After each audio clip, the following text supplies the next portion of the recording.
Bagaimana kabarnya anak-anakku kelas 3? Sehat semuanya? Alhamdulillah. Kembali lagi belajar bersama Bu Viro. Kali ini kita akan belajar SKI, Sejarah Kebudayaan Islam. Sudah disiapkan buku dan alat tulisnya ya anak-anakku? Sebelum kita mulai, kita membaca basmalah bersama-sama. Abada. Bismillahirrahmanirrahim. Semoga kegiatan belajar kita hari ini dapat berjalan dengan lancar. Amin. Dibuka buku SKI-nya ya anak-anakku. Kita buka halaman 156. Kita simak bersama-sama. Nah, kita akan belajar tentang kepercayaan dan adat istiadat masyarakat Arab pra-Islam. Yang akan kita bahas apa saja ya? Oke, yang pertama yaitu kepercayaan masyarakat Arab pra-Islam. Kemudian yang kedua, keadaan adat istiadat masyarakat Arab pra-Islam. Ingat ya, pra-Islam itu adalah sebelum datangnya agama Islam. Nah, dan yang terakhir nanti kita latihan soal. Selanjutnya kita mulai dari yang pertama, yaitu kita akan belajar tentang kepercayaan masyarakat Arab pra-Islam. Anak-anakku, masyarakat Arab pada awalnya menganut agama Tauhid yang dibawa oleh Nabi Ibrahim alaihissalam dan Nabi Ismail alaihissalam. Nah, kemudian kemusyrikan penduduk Arab berawal sejak datangnya Amr bin Luhai dari Syam. Nah, siapa Amr bin Luhai? Amr bin Luhai al-Khuzai adalah seorang pemimpin Bani Khuza'ah. Nah, Amr bin Luhai mengajak masyarakat Makkah untuk menyembah berhala. Sepulangnya dari negeri Syam, Amr bin Luhai membawa patung besar namanya Hubal yang diletakkan di dalam Ka'bah. Nah, anak-anakku, kemusyrikan semakin menyebar di masyarakat Hijaz juga. Mereka membuat 3 patung yang sama besarnya, seperti Hubal tadi. Nah, sebagai Tuhan sesembahan. Nah, yaitu yang pertama apa saja? 1, patung Manat. Nah, patung Manat ini diletakkan di mushola di tepi Laut Merah di dekat Udaid. Nah, kemudian ada lagi patung yang kedua, yaitu patung Lata, diletakkan di kota Taif. Nah, yang ketiga ada patung Uzza, diletakkan di lembah Kurma atau Wadi Nakhlah. Nah, itu tadi patung-patung yang disembah oleh masyarakat Arab. Ya. Selanjutnya anak-anakku, kemusyrikan semakin menyebar luas setelah ditemukan patung kecil. Kalau tadi itu sudah ada patung-patung besar, ada Hubal, Manat, Lata, dan Uzza. Di sini kemudian ditemukan patung-patung kecil yang dibuat oleh kaumnya Nabi Nuh alaihissalam yang terpendam di Jeddah. Nah, patung-patung kecil itu namanya apa? Wud, Suwa, Ya'bud, Ya'qub, dan Nasr. Patung-patung kecil itu dibawa pulang sebagai pajangan di rumahnya masing-masing. Ketika peristiwa Fathul Mekah, Rasulullah membebaskan kota Mekah. Patung-patung tersebut jumlahnya mencapai 360 buah. Nah, kemudian patung-patung tersebut dikeluarkan dari dalam Masjidil Haram, dikeluarkan, kemudian dihancurkan dan dibakar sampai habis. Ya. Selanjutnya anak-anakku, secara garis besar, agama kemusyrikan yang dianut oleh masyarakat Arab pra-Islam itu ada 4. Yang pertama yaitu agama Majusi. Nah, agama Majusi itu apa? Agama Majusi adalah agama yang mempercayai api sebagai Tuhan. Nah, menganggap api sebagai Tuhan. Banyak dianut oleh penduduk Irak, Bahrain, Ahsa, Hajar, dekat Teluk Arab. Kemudian ada Yaman pada masa pendudukan bangsa Persia. Nah, kemudian agama yang kedua yaitu agama Sabi'ah. Apa itu agama Sabi'ah? Agama yang menyembah bintang-bintang, benda langit. Seperti apa saja? Matahari dan bulan.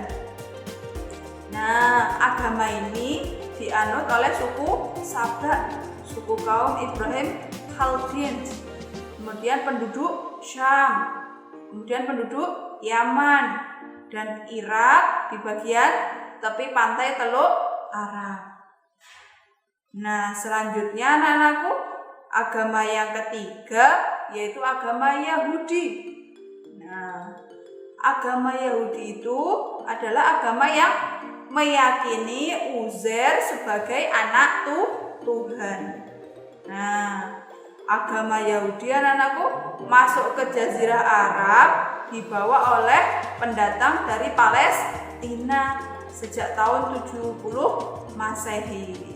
Nah, tentunya penganut agama Yahudi banyak dianut oleh suku Saba, suku Khaybar, suku Nadir, Al-Mustakhlif, Quraidah dan Qainuqa. Oke. Selanjutnya, agama yang keempat yaitu agama Nasrani. Agama Nasrani adalah agama yang menyembah Isa bin Maryam sebagai Tuhan.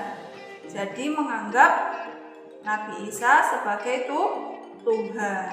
Nah, banyak dianut penduduk Ghassan, Taghlib, Tai' dan Hirah. Nah, masuknya agama Nasrani ke Jazirah Arab anak-anakku pada tahun 340 sampai 378 Masehi melalui pendudukan Habasyah dan Romawi di Yaman ke-1. Nah, di situ ada gerakan kristenisasi. Kristenisasi itu apa? Jadi memasukkan orang-orang ke agama agar menganut agama Nasrani. Nah, si pendeta Nasrani yang mengajak penduduk Najran memeluk agama Nasrani itu bernama, pendetanya namanya Fimiyun, yaitu dengan melalui gerakan apa tadi? Kristenisasi di Yaman. Ya, anak-anakku, agama Nasrani semakin kuat dan mencapai kejayaannya pada masa pendudukan Yaman yang kedua. Kalau tadi masuknya pada pendudukan Yaman pertama, puncak kejayaannya pada pendudukan Yaman kedua oleh bangsa Habasyah yang dipimpin oleh Raja Abraha. Oke. Kalian tahu ya Raja Abraha? Nah, kejayaan tersebut ditandai dengan dibangunnya sebuah gereja yang diberi nama Ka'bah Yaman di kota Shan'a dengan tujuan agar bangsa Arab mengalihkan ibadah hajinya ke gereja tersebut. Nah, bangsa Arab ibadah hajinya ke Mekah, di Ka'bah. Nah, Raja Abraha ingin mengalihkan ibadah haji bangsa Arab itu ke gereja tersebut, ke Ka'bah Yaman. Raja Abraha ingin menghancurkan Ka'bah sebagaimana disebutkan dalam Al-Quran surah Al-Fil. Sudah hafal semuanya ya anak-anakku? Nah, di situ diceritakan bahwa Raja Abraha akan menghancurkan Ka'bah dengan pasukan gajah. Kemudian Ka'bah dilindungi Allah, yaitu dengan Allah mengirim burung ababil membawa kerikil-kerikil dari neraka, kemudian dihancurkan. Kira-kira Ka'bahnya jadi dihancurkan enggak? Tidak, dilindungi oleh Allah. Nah, penyerangan pasukan gajah itu terjadi pada tahun 571 Masehi. Ingat ya, bertepatan dengan tahun Nabi Muhammad SAW dilahirkan. Anak-anakku, setelah kita belajar tentang agama-agama yang dianut masyarakat Arab pra-Islam atau sebelum datangnya agama Islam, selanjutnya kita akan belajar tentang kepercayaan yang dianut bangsa Arab pra-Islam. Nah, selain agama juga menganut kepercayaan. Kepercayaannya apa saja ya? Yang pertama yaitu menyembah makhluk gaib. Nah, mereka menyembah jin, menyembah ruh-ruh nenek moyang. Kemudian kepercayaan yang kedua yaitu menyembah malaikat. Itu tadi kepercayaan yang dianut bangsa Arab. Selanjutnya anak-anakku, kita akan belajar tentang keadaan adat istiadat masyarakat Arab pra-Islam. Bentuk adat istiadat masyarakat Arab jahiliyah yang dilakukan sebelum datangnya agama Islam yang berhubungan dengan penyembahan berhala itu ada banyak anak-anakku. Yuk, yang pertama kita bahas yaitu apa? Mengelilingi berhala sambil membaca mantra untuk meminta pertolongan. Ya, mereka merasa bahwa berhala tersebut bisa menolong mereka ketika ada kesulitan. Nah, dikelilingi, kemudian sambil membaca mantra. Kemudian yang kedua yaitu melakukan haji dan tawaf, menunduk, bersujud, tapi di hadapan berhala. Tuh. Yang ketiga yaitu bertakarub. Bertakarub itu mendekatkan diri kepada Tuhan. Nah, di sini bangsa Arab pra-Islam atau sebelum datangnya agama Islam, mereka menyembelih hewan dengan menyebut atas nama berhalanya itu. Kemudian adat istiadat selanjutnya yaitu apa? Bernadar dengan menyajikan hasil tanaman dan binatang untuk berhala. Adat istiadat yang kelima yaitu al-bahirah.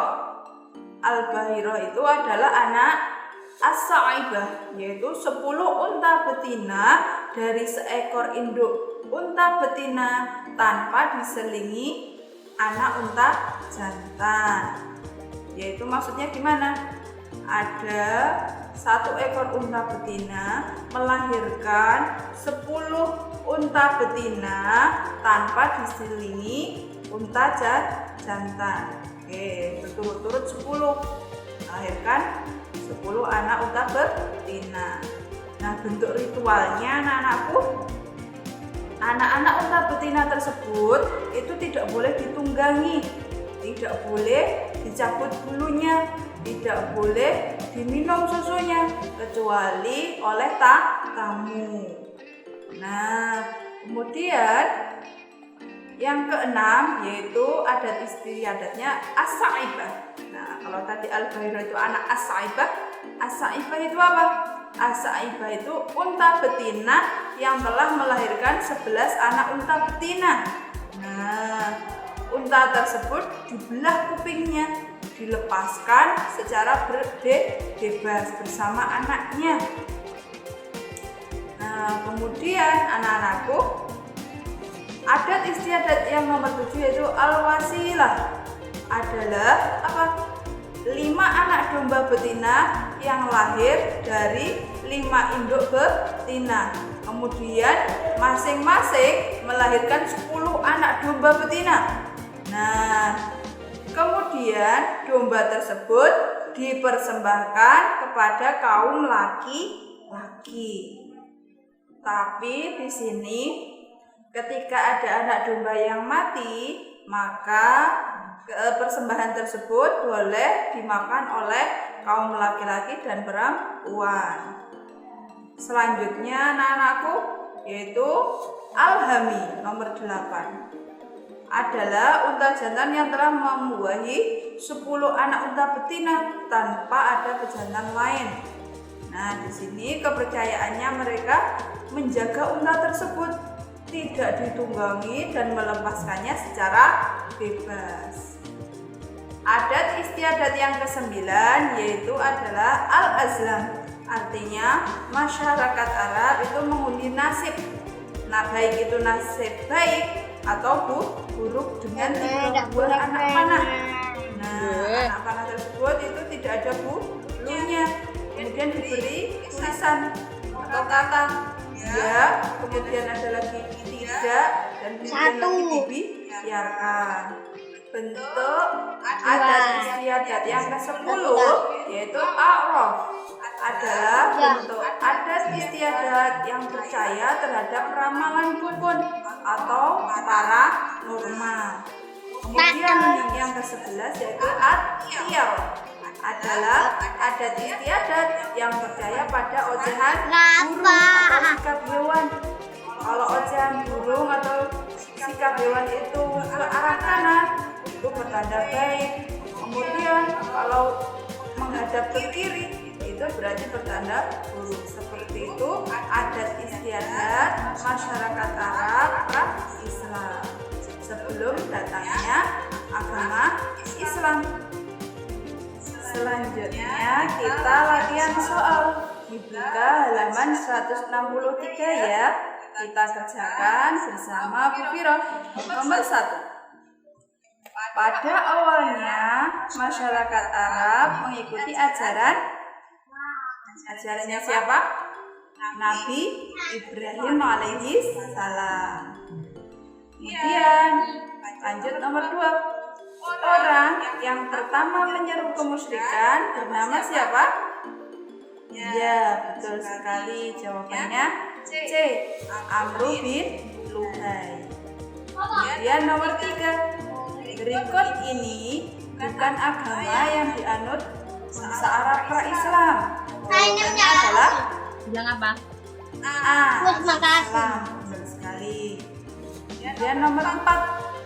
Sebuah patung besar yang dibawa Amru bin Luhai bernama dari negeri Syam. Apa namanya?